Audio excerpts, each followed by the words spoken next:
me at cello, cello. You had me at cello. You had me at cello. Oh, you had me at cello. All right. Hey, everybody. 5 o'clock on a Friday again. And for today's episode of Cello Chat, I'm coming to you from a different venue, obviously. But the most important thing is that our guest is David Ying, and I'm super excited. First time I heard you play, David, was decades ago, and I've been just a fan of the quartet, and then just your playing. And you have a lot of resources online about your teaching style, your teaching philosophy, which is excellent.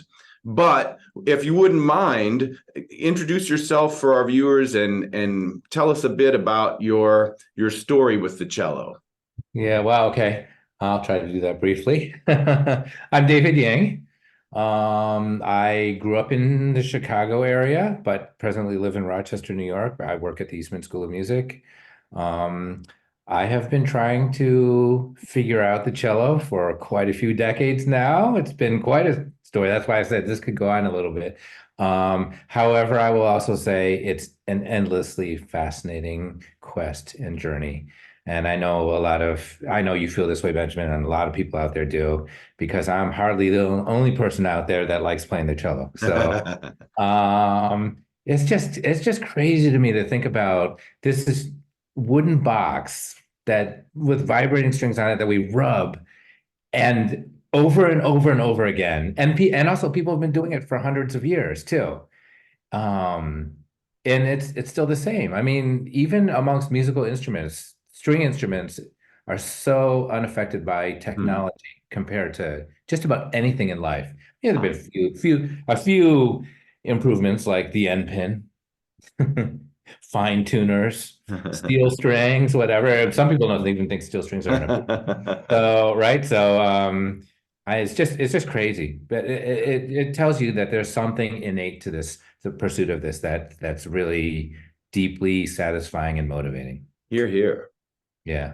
So how'd you get started? So, to be totally honest, I started because my piano lessons weren't going well. So, and my parents said, my mom in particular said, okay, I said, could I stop playing piano? And she said, okay, as long as you play something else. Okay. And so this was about seventh grade, I guess. I'd been playing piano for a few years, maybe 4 years or something like that. Okay.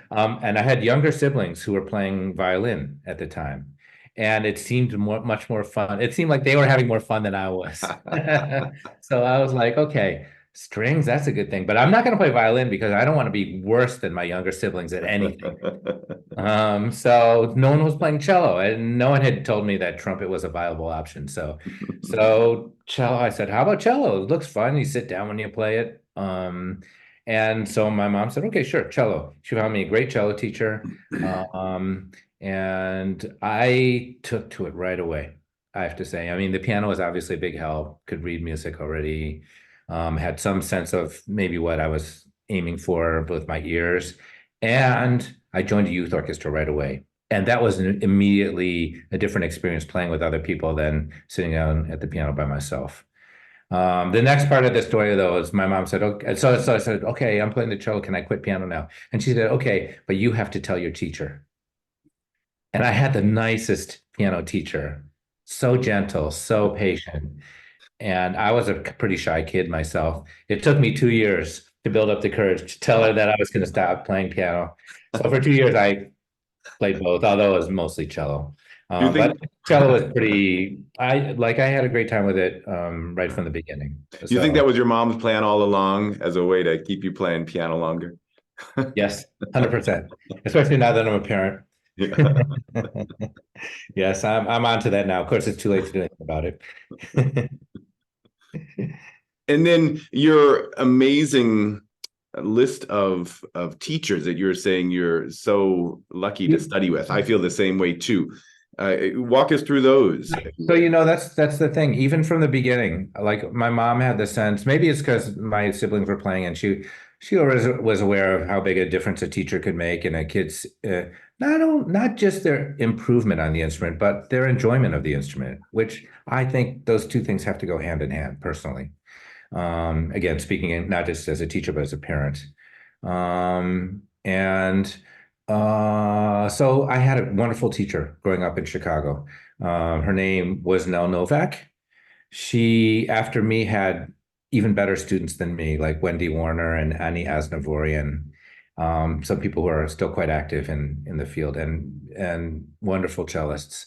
And Mrs. Novak, I was, I think, only her second student to go to music school after high Mm. school, but she actually, my mom tells me that she couldn't figure out why I liked the cello so much because some weeks at my lesson I was could do no wrong, and other weeks of my lessons I could do no right. And she couldn't figure out like how I could deal with that exactly. I think Mrs. Novak was just I mean, she just understood the value of encouragement as well as, you know, honesty and criticism.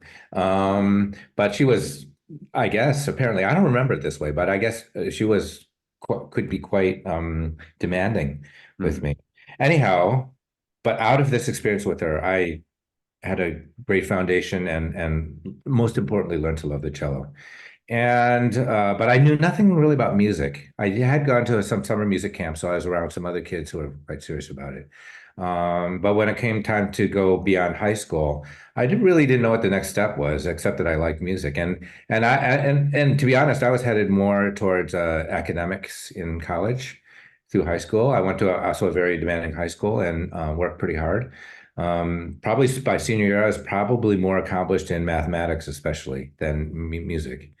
So I thought about applying to some double degree programs at some just colleges, but someone put in my head, actually, it was my mom and Mrs. Novak too.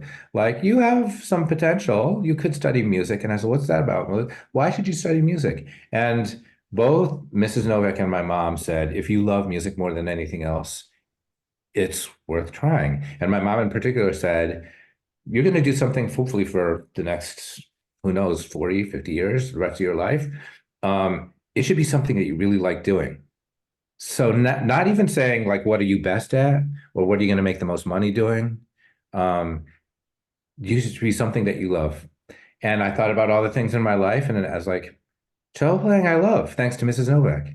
Wow. And then it was like, well, where should I go to do this thing called music school? And Mrs. Novak said, Eastman School of Music is a good school. So I applied there and I was lucky enough to get in. Unlike the kids now who apply to music school who seem so much more savvy, they have trial lessons and they ask people around, like, what's good about this school? What's good about that school? Who's a hot teacher for this? And, you know, like, and I was just like, okay, Mrs. Novak said I should apply to Eastman School of Music, and I don't even care who I studied with. I'll just go there. So they assigned me to another wonderful teacher just by, well, first of all, I was lucky enough to get in. Maybe Mrs. Novak pulled some strings. I don't know. And then I got assigned to a teacher named Robert Sylvester, who I recently have been in closer contact with. It's fun to get older Mm. and reconnect with your teachers, I think, because for a long time, sometimes when you move on, you get busy with the next thing. So he was a wonderful teacher for me. Um, I started learning more and more about this whole music thing and how the progression goes, and like, wow, well, if you practice hard, you can set yourself up for this, and then maybe you could try that opportunity. And so I wound up then at a certain point going on to Juilliard and going to some very wonderful summer music programs too. Some of which I visit now as a teacher. So it's nice. And I now teach at Eastman. So that's another beautiful thing about the music sort of world is that the things that were given to you, you wind up giving back, or at least having the opportunity to give back, I think, in many ways. And it feels to me very, very green, this cycle, you know, keeps renewing itself like Mm. green energy. And anyhow, so then I made my way to Juilliard, where I had the incredible good fortune. Again, I don't know how I was accepted by him, but Leonard Rose took me into his class. I was so nervous studying with him. I grew up part of my love of cello when I was little came from when my mom would say, when I'd play like a recital or something, and my mom would like to give us some incentive, like, let's go get ice cream. But also, she would ask Mrs. Novak, what would be a good cello record to get for David? Nice. In those days, it was records. So we go to the record store, and Mrs. Novak would say, well, like, he should listen to Rococo versions, so pieces that I hadn't played yet. They were too hard for me. And then my mom would say, well, whose recording should we choose? And Mrs. Novak would always be like, Leonard Rose, I know it'll be good. Yeah. And so I grew up listening to Leonard Rose recordings, so many of them. And then pinching myself to be walking into the studio and hearing the sound that I had heard on my stereo right in front of me. Wow. And the man who's on the record jacket's sitting right in front of me. So I was super nervous and all of that. I wore a tie to all my lessons. So that was obviously a hugely informative and formative experience for me. Studied also with two of his teaching colleagues, he called them never assistants, Ardith Alton and also very notably Channing Robbins, who I learned a great deal from.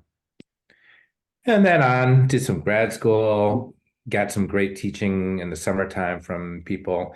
And I feel like I've had more than my share of good teaching to me than I ever deserved. Eastman I went back to Eastman for grad school, worked closely with Paul Katz and Steve Doan in those years. So now I'm just a mud of all kinds of great ideas that are none of which are mine. That's actually no. I realize though, when you give back to people, you do give back ideas that you heard, but they come back through your experience and your understanding. Yeah. And in my case, the way all these ideas intersect too. So I'm quite sure that even though I say things, I came across recently my notes from my first lesson with Leonard Rose. I hung on every word as you could imagine with these lessons. And at my first lesson in particular, I wrote a whole page and a half of notes in the neatest writing. It didn't even look like my writing because clearly I was writing it so that I would be able to read it in the future. And I found it tucked inside my Lalo concerto piano part. And I came across it a couple of years ago. And I was amazed at the number of things I wrote down that I still hear coming out of my mouth now. Yeah. But in a different way, in a little different way. And yeah, so even though I'm giving ideas that I've heard, and in a way you could say, the cello, it's been played hundreds of years and it's been done the same way. And yet each of us brings our own spin on things that's informed by the people that have come before us and will be informed by the people that come after us. And that's, again, beautiful thing about the cello, this sort of crazy instrument that someone invented that keeps renewing itself and giving wonderful things to all of us for generations and generations. Wow, that's very well said, David. I like that a lot. So I guess what I'm saying is my journey, which has been very fortunate, is part of everybody's journey too. And I'm part of a much bigger journey. History sounds way too pompous, but you know what I mean. Yeah, it's a big thing. It is. It's a very big thing. And then your career has been playing a lot of chamber music and solo playing and teaching at Eastman and the festivals you mentioned. But people who play a lot of chamber music for a living, I like to ask them, because we have our solo and we have our chamber and we have our orchestral, but there's something very special about chamber playing and what it takes to just plug into somebody else, kind of like turn over your bow hand and everything to somebody else's approach and everything. I just wonder, are you as big of a fan of chamber music that you'd go out and say, chamber music, if everybody took chamber music, it would solve so many of the world's problems or something to that? I've heard that said. If it were true, it should have been done by now. Because we got the problem part definitely taken care of. So we just have to take care of the chamber music part. I do feel like chamber music has been an incredible education for me, both musically and personally. And so I obviously feel that other people can learn a great deal from it too. But at the same time, I would not at all set aside, like when I was a student at Juilliard, and especially in Rose's class, where you heard so much good cello playing. Um, and and I, like probably many young cellists, thought, well, if I can just play the Dvorak Concerto a little better than everyone else, then maybe I can do it for a living, right? Um, uh, there was value in trying to push my playing as far as I could. Um, just playing these difficult pieces to the absolute best of my ability, trying to use every note to express something about what I felt inside, just on my own. Um, and early on, it wasn't clear to me that like I would play in a long-standing string quartet by any means. So I entered international competitions. Well, less than that competitions at first. Interestingly enough, I never won a competition in high school. I was trying to explain this to my daughter, who is also a musician, and she was like, I didn't. I thought I played okay. I wish I had gotten something. I was like, don't worry, the journey is much longer. I didn't win a single thing in high school. Huh. Hmm. I was a little bit of a late starter in seventh grade. That had something to do with it. I think me being a not very good practicer had something to do with it. Hmm. I think that I just was on a different schedule Mhm. too. Like we all develop at different times. I think when I hit college, things started coming together. Hmm. Things about my foundation, things that I was understanding about music, things that I was feeling about music started really coming together. So by the time I got to later in college and then a little bit beyond grad school and a little bit beyond, I was like, wow, okay. I'm Hmm. starting to feel who I am through Hmm. the and that's, of course, when I had a little bit more success with competitions and stuff like that too. Um, and so I was trying that. I took an orchestra audition too when I was finishing Juilliard because I just didn't. I mean, I didn't really have much guidance. As great as my cello guidance was, as the life and career guidance was not there at all.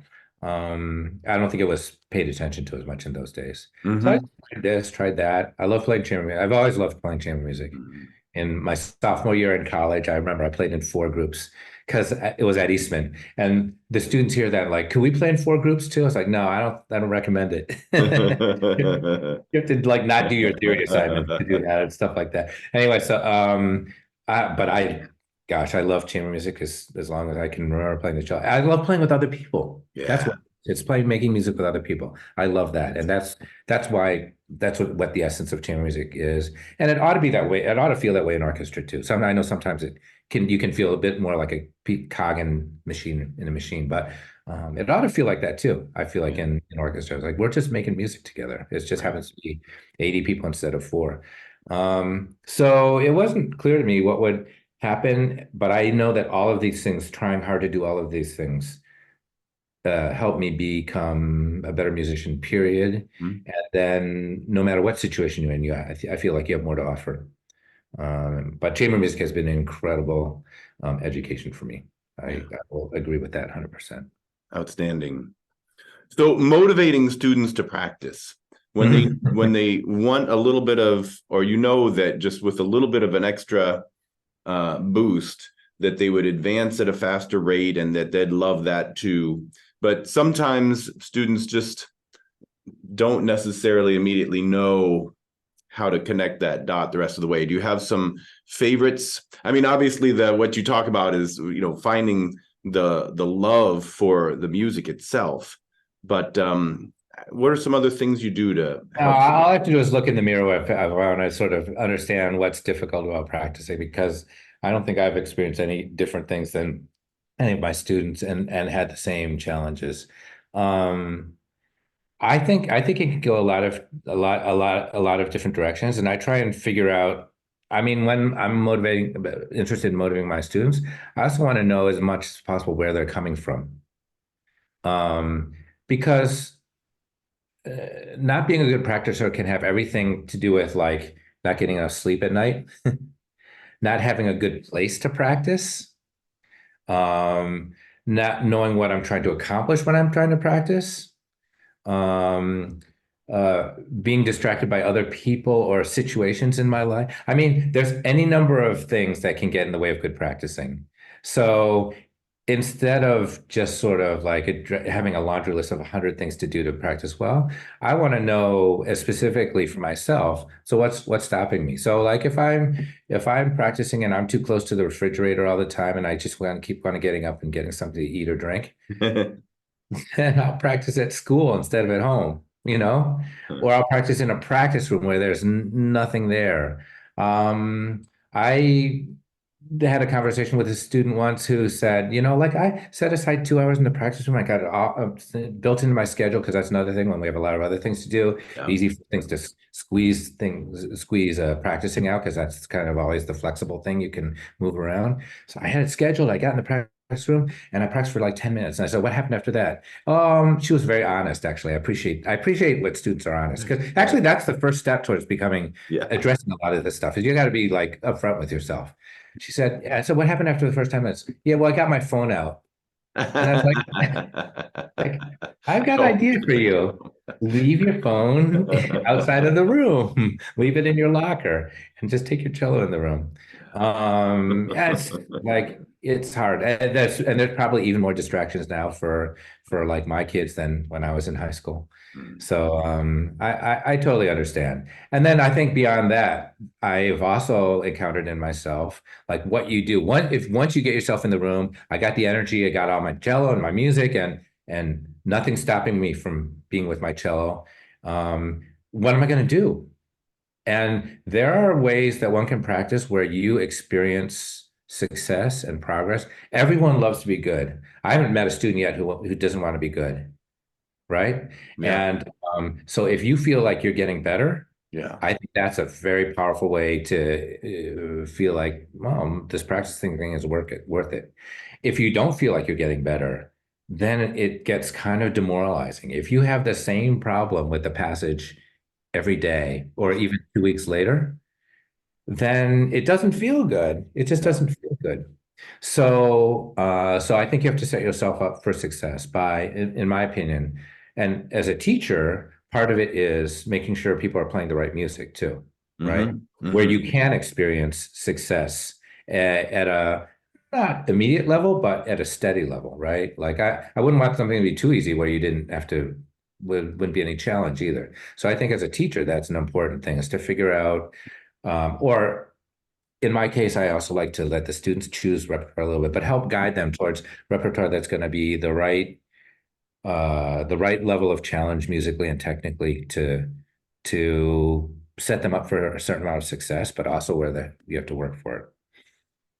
And then it's dividing. For me, a lot of good practicing has to do with dividing a big task into manageable tasks.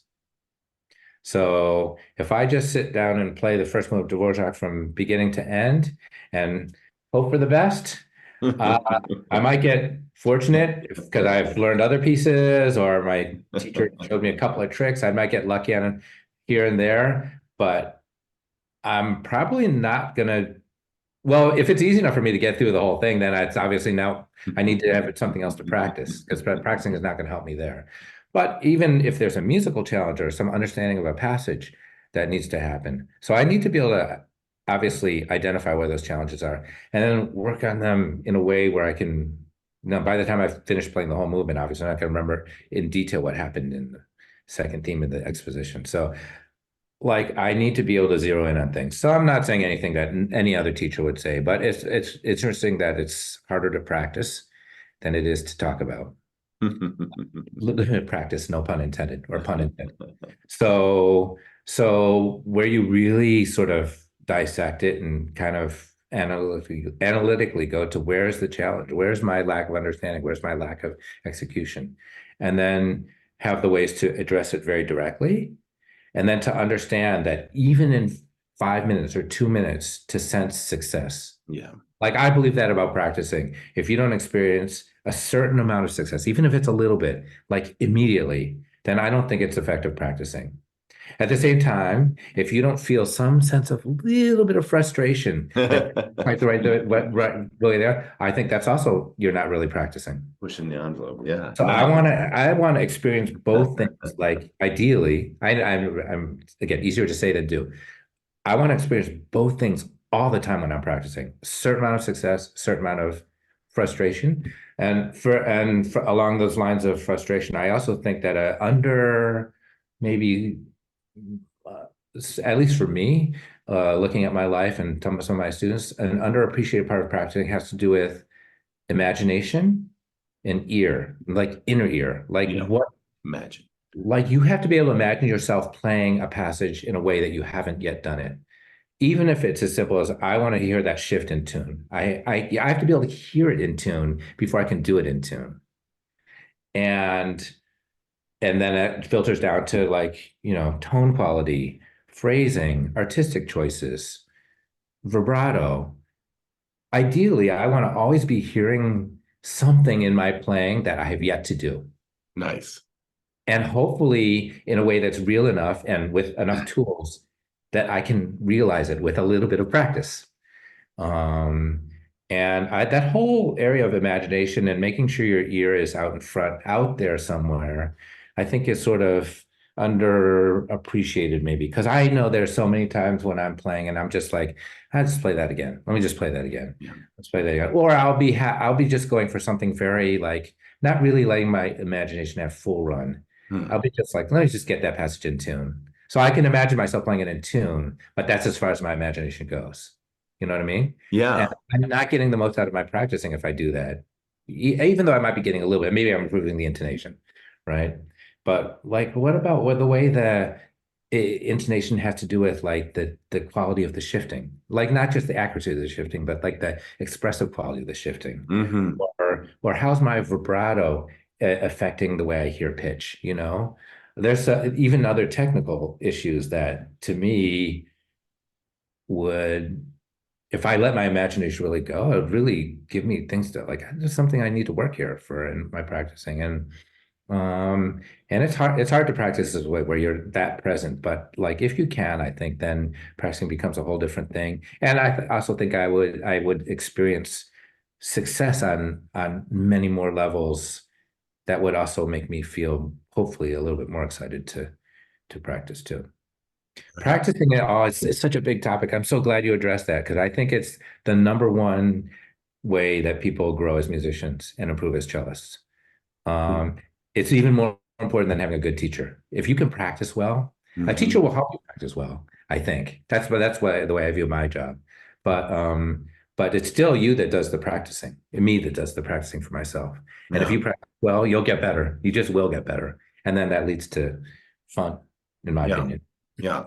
And it sounds like you put yourself in the audience's shoes. You listen to yourself objectively, and which reminded me a question.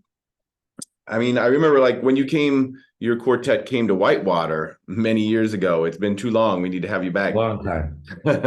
And then, but even your recordings on YouTube since then, for example, you have a very sweet sound, but it still projects a lot.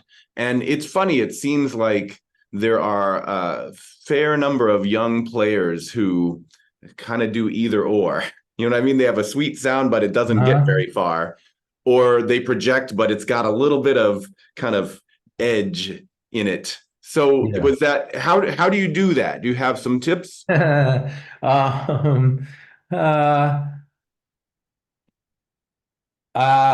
have some thoughts. I don't know if I have tips. I definitely have thoughts. Projecting is really important because if people can't hear what you're trying to communicate, then you might as well, if a tree falls in the woods and no one hears it fall, right? So it is important that the audience be able to sense what you're doing. But sensing what you're doing for me is more than just hearing. It's like feeling the musical intention. And for that to happen, sound has to exist in so many planes, not just volume. So there's like intensity, there's the articulation or the spoken quality of it. There's the pacing of not only tempo, but even just how fast the sound is tumbling. It's like I feel like sound is you could describe it as energy or motion, kind of. Yeah. And you can control that. The sound can be like a rushing stream, or it can be just gently, subtly moving brook too, right? And that's like apart from volume. And people in the audience can sense all of that, I believe, just as much as volume, and sometimes even more than volume. Because I noticed when my kids were little, they you're always trying to get a young child to sleep, right? That's like at least for us, that was our number. Because when they sleep, then you can finally relax yourself. Right. And also, a well-rested kid is like a happy kid, right? So that's why I even mentioned sleeping is good. Enough sleeping is part of good practicing, right? Yeah. So, but I remember trying to get my kids to sleep, and sometimes they sleep totally soundly, even though there's like a lawnmower right outside the window, right? But it was the sudden changes, like when the lawnmower went off, then they'd start or something, right? Yeah. So I feel like listening to a string instrument, which has a limit on how many decibels it can produce, especially if you're counting on the attractiveness of the sound. Yes. That you have to find ways for people to notice your sound more than you have to find ways to project the sound. And so a lot of that has to do with the amount of change there is in your sound, and how you control some of those other elements besides just decibels. So that's where I think real projection lies, is more in the sense of like sensing the musicality of the person who's trying to play. I also have noticed that some cellists that I love listening to play, they manage to project very well even when they play at low dynamics. It's like, why? Because you're playing a concerto and you're playing not very loud. How can I still notice you? And it's because of the clarity of the musical ideas. So being able to control some of those other things besides just decibels, I think allows you to, project. Project That's ideas. great. That's great. I'm very glad. I like the way you're putting these things. I'm anxious to talk to my students about these ideas. Yeah. So okay, but can I say, but nonetheless, it is important to have a big sound, because if you want to have a range of things, a way to change it, it helps to be able to play a big sound. So it's worth it to figure out what's a physically healthy way to make a big sound. And then obviously all those things, the lessons we learned about using your weight and not force, and using momentum, the momentum of the bow instead of muscles to control the speed. Those lessons are very important, and it's useful to try and figure out how to produce a sound that is fairly loud, actually loud, and also that has an attractiveness to it.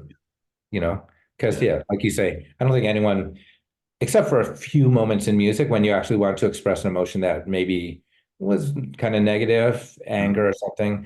For the most part, I don't think I want to hear a sound that's actually ugly, or in my opinion, ugly at least.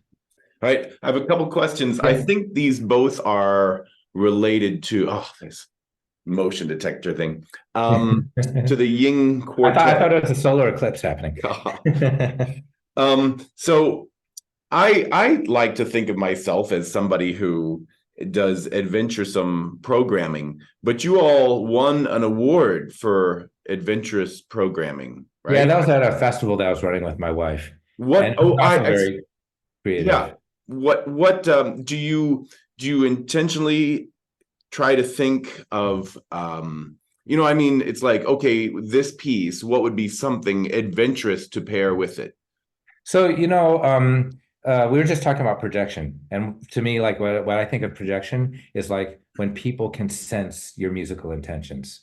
So with programming, I think there's a way that you can help people listen to whatever they're listening to more carefully.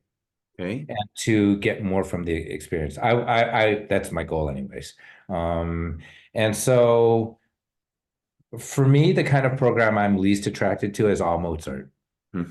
Because the context of one Mozart piece from another for most listeners is not enough to make them appreciate what makes a Mozart piece great.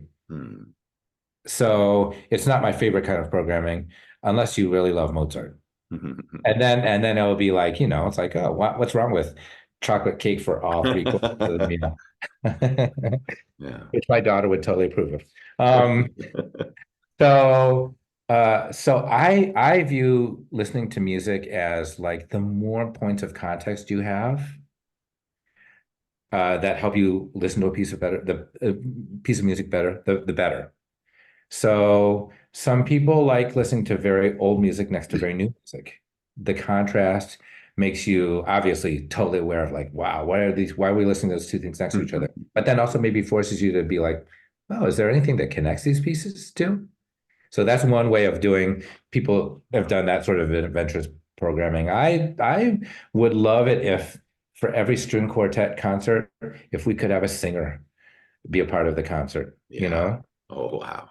Like I think you would just for me, I listen every time I listen to a singer, I'm like, yeah, that's string playing. And I hope that when people listen to good string playing, maybe even my string playing, people are Right. like, yeah, that's a singer. Yeah. The singer right there. So when you can hear things reflect on each other and it makes you appreciate each thing in a deeper way, then I think that's good programming for me. So and that can happen in a lot, like I said, that happen in a lot of different ways. At the music festival, at a music festival, you know, you can mix and match combinations of instruments and singers and pieces of music. But even on a cello recital, like styles of music, styles of playing the cello, you know. Um, there are ways to show how things, what each thing is like more fully by points of contrast and points of connection, you know. So that's my basic feeling. And then it's just, and then your imagination is the only thing that could limit you if you're thinking about that and your knowledge of music. Yeah, So right. you know, so it's worth it to listen to a ton of stuff and imagine. Yeah. Well said. I think even going beyond sort of the classical music, traditional classical music repertoire is quite interesting. For the music festival that when we got that award, my wife and I, we were doing things that weren't classical too, Hmm. as a part, and that was for the whole festival too. So, what in any given concert, you might not have heard everything you could hear, but if you took the time to go to everything in the festival, we hope that there would be all sorts of interesting, like, Yeah. wow, wow moments, you know. Nice. Um, that's all I really want to do when as a musician, is make a difference for people in how they appreciate music. Yeah. I can't tell them to like it, but I want them to have some reflection on it and with their own experience, and hopefully they like it too. Yeah. But uh, but I want them to get involved with it. I want to present it in a way that it makes it easiest for them to get involved with, you know. Yeah. Yeah. Very good. So So I have another question yeah, on yeah. your bio, for example. One will read that you have collaborated with a variety of different Hmm. musicians and played in a wide variety of places, from White House to hospitals and such. But the bit about having collaborated with actors, dancers, chefs, and magicians. Well, what I told you about imagination, like I said, I try everything that I say, especially now that I'm a teacher and a parent, I want to live as much as I can myself, right? Like I Yeah. think it's the best way to teach is by example, right? And if I don't, my kids will definitely call me out on it. My students might call me out and maybe not to my face. My kids will to my face, Yes.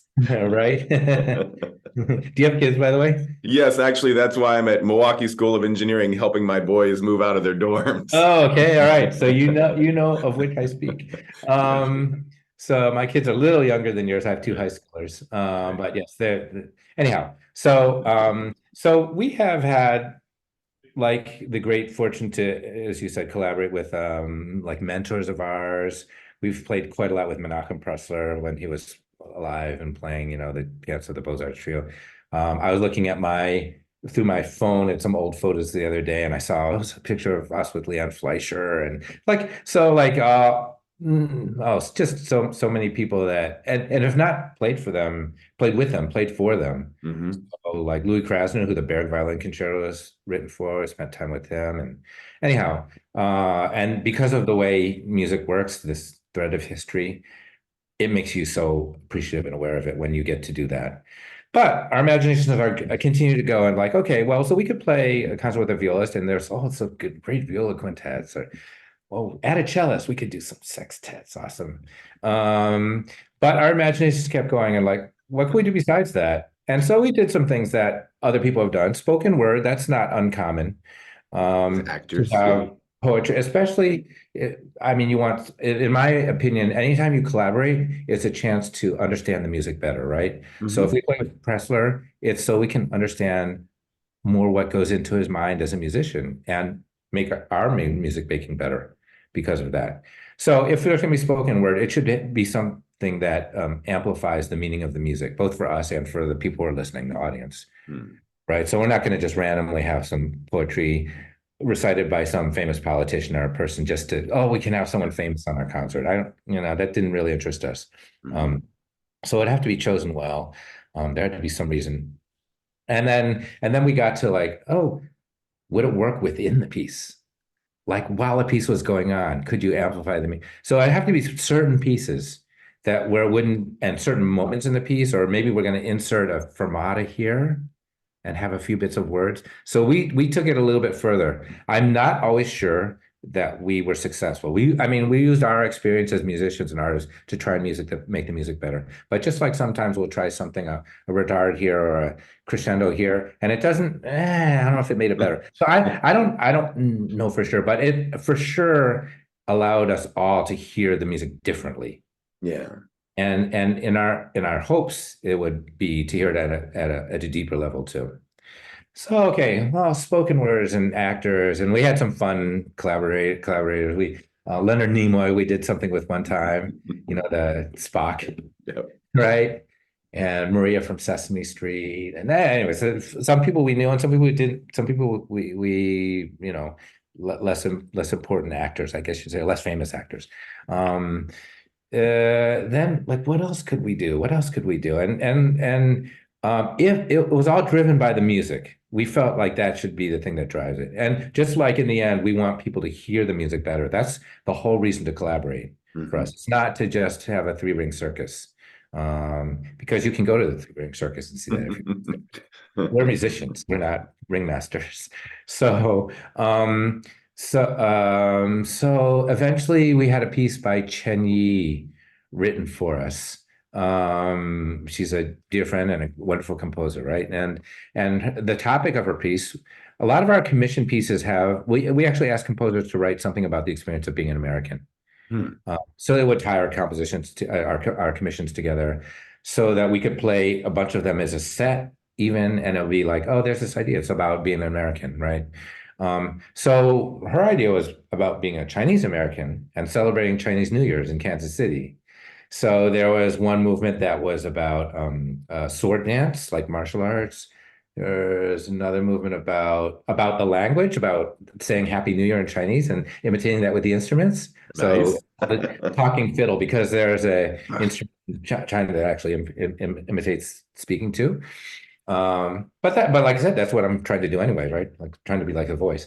And then there's the last movement of this piece was the tradition at New Year of pulling hand-pulled noodles. They work dough, and once the right consistency, it turns into like this dozens and dozens of noodles, and noodles represent longevity and good fortune and stuff like that.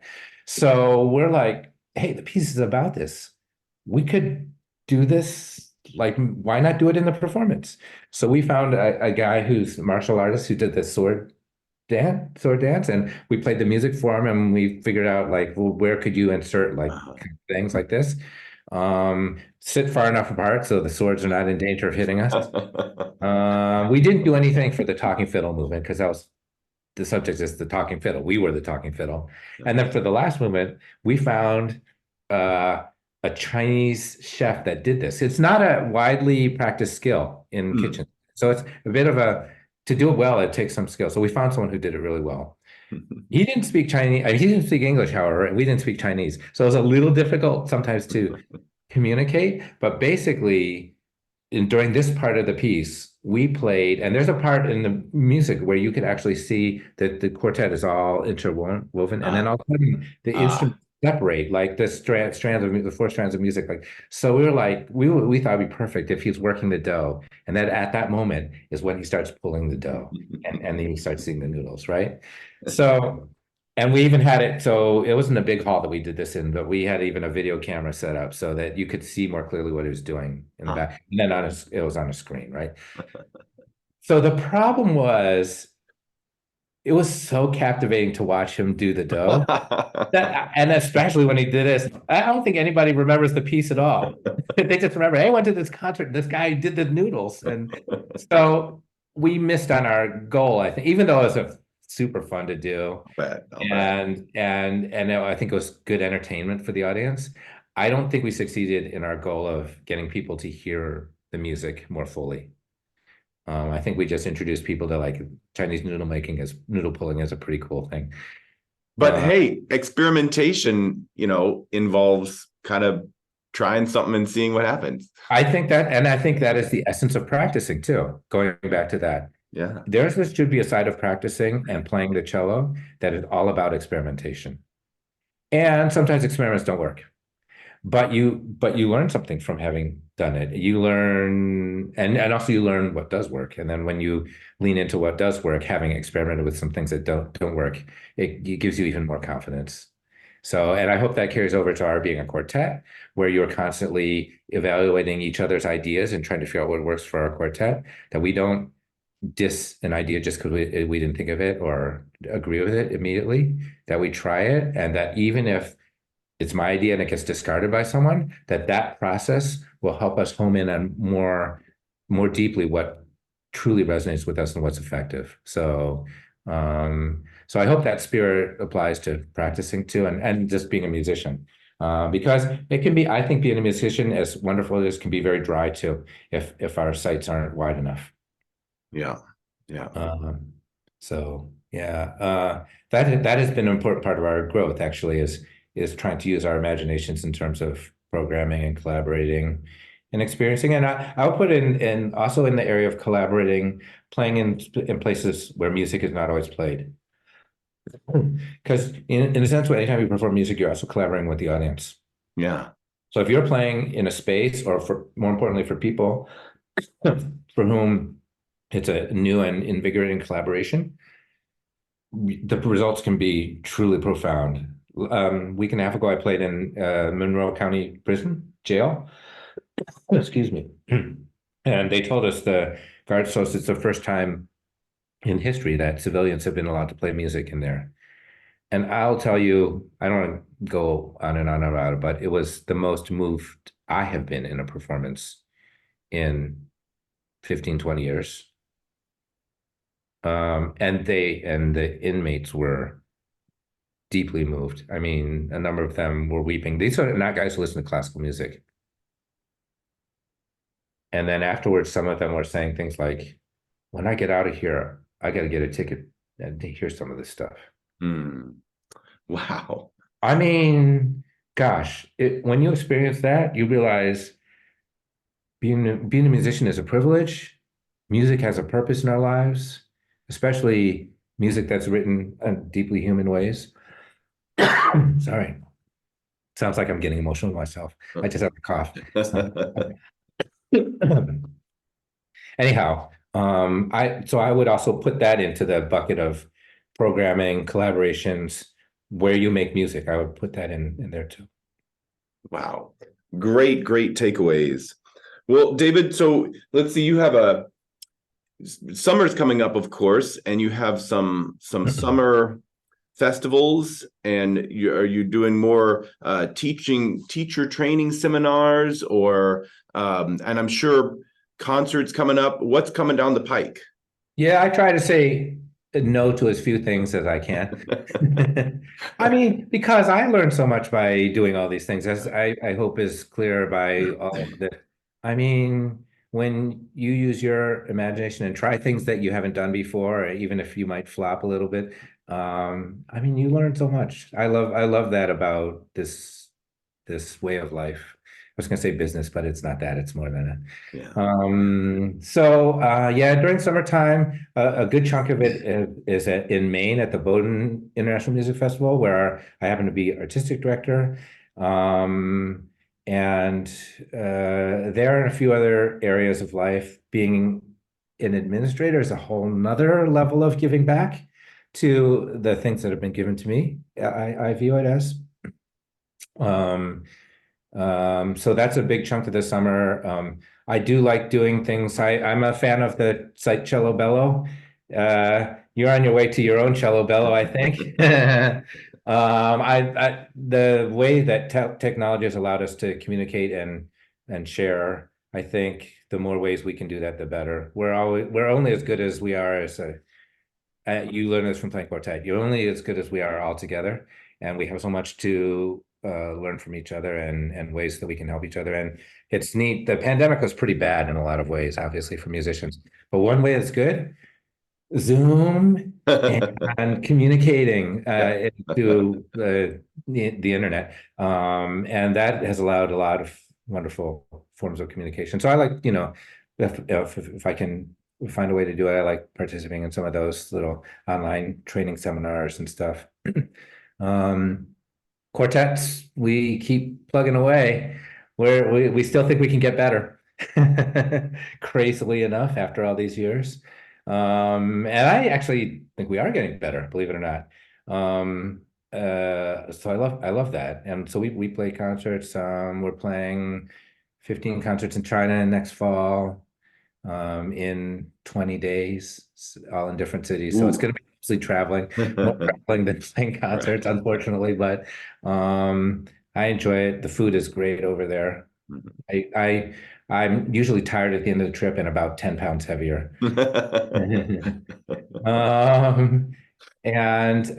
Gosh, we don't have any collaborations with noodle chefs or magicians coming up, but I hope we get back to it. There's a group here in Rochester that's sort of part modern dance, part acting, and part mime, I guess you could call it. Wow. And one part acrobatics. And we have done some shows with them, and in the past, I would love to do that again. We don't have any specifically planned, but the last time we did them in Rochester, it was great. We sold out like four the same show or something like that, and I think we could have done more. So maybe we'll do it again. There's no limit. There's no limit. I was just talking today to someone who tell me about a venue in London, a brand new venue in London, where their space is not like sort of obviously it's expensive, but they've made a very small performing space, but that's totally outfitted with electronics. So first of all, sound electronics, so that acoustic chamber music, which needs a little bit of airspace, could sound. It could give that impression, even though the hall is rather small. And then visually, the whole thing is like a virtual reality thing, the way it's just so that you could be playing in a field of daisies, or you could be playing next to a giant waterfall but not hearing it. You know what I mean? Yeah. There's all kinds of electronic collaboration that could be happening in the future. I think I don't know. It's just who knows what's around the bend is, I guess, what I'm saying. So we should all keep our eyes and ears open for it, especially the people who are my students now, because sad to say, I think I'm on the other side of the hill now. And it hasn't stopped me from wanting to use my imagination, but the people who are really going to benefit by using their imaginations are my students.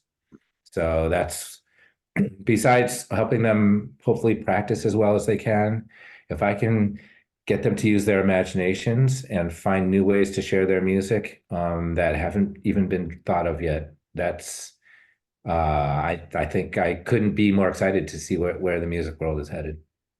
Wow, that's I mean, just chock full of inspiration, David. I love this.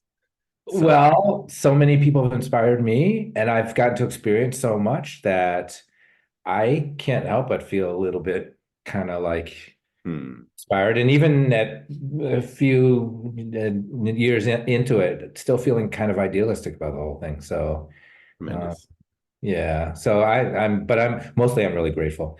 Circling back to where we began, music and the cello is just such a privilege. Yeah, we're very lucky. Yeah, I feel so grateful. Hear, hear. Yeah. All right. Well, thanks so much for your time, David. And all of you out there, have a very inspired weekend and then week after that of practicing. And we'll meet back here next Friday at 5.